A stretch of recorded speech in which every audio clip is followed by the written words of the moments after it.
Տերը պահպանում է մեր հավատացյալին, երբեք չի լքիլա իր արդարին, քաջալերում է նա իր բանակին, որն պատկանում է Հիսուս Քրիստոսին։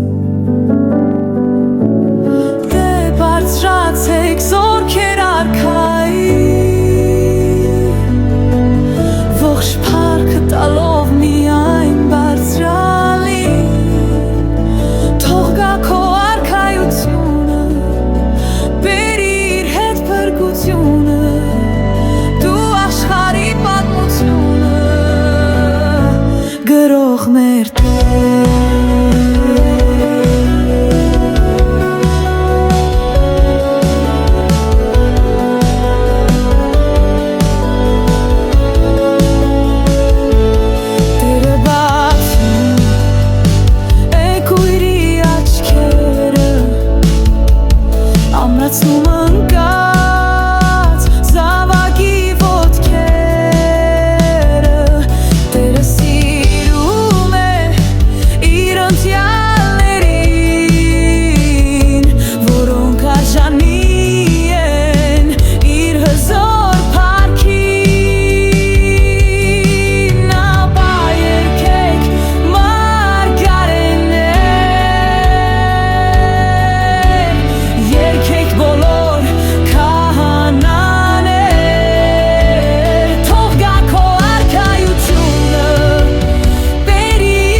դու աշխարհի պատմությունը